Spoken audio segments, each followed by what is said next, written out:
The FBI has identified the person they believe posted online threats targeting New Jersey synagogues. The Bureau says the suspect no longer poses a threat to the community, but it comes as federal and local authorities investigate a suspicious backpack outside a synagogue in Birmingham, Alabama today. The all clear given after no explosives were found.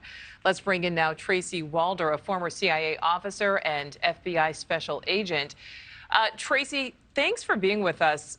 Tell us what factors contribute to the FBI declaring a threat credible, because there are, of course, presumably thousands of tips that come in every day. So as you said, Nichole, it's really like playing whack-a-mole, right? With all of these tips that come in, there are thousands upon thousands that do come in.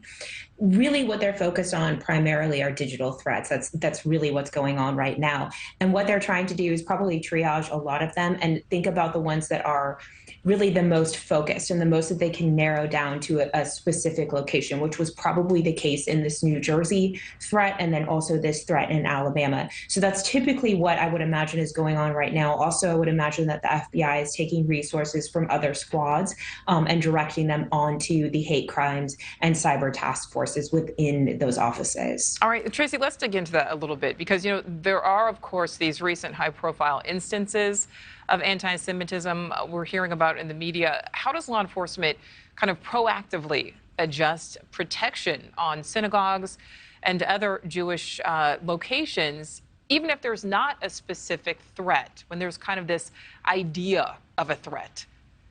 Well, I can actually speak on that from firsthand experience. I am a former FBI agent, but I also am Jewish. And my daughter does attend regular Sunday school, and we do attend services. And she goes every Sunday, and she's 7 years old. And one of the things that I've noticed is that they have really rerouted carpools and have made it so that we actually can't go in and drop our kiddos off within the synagogues. A lot of synagogues, what they're doing now is communicating with each other in terms of what their particular safety plan is. There's also training that a lot of the clergy within the synagogues are taking in terms of how to deal with threats within synagogues. I think it's probably surprising that most rabbis and cantors and clergy within these synagogues have been trained alongside with law enforcement to deal with active shooters, things like that, that come within their clergy. So really, what we're looking at here is a very large joint effort between local law enforcement,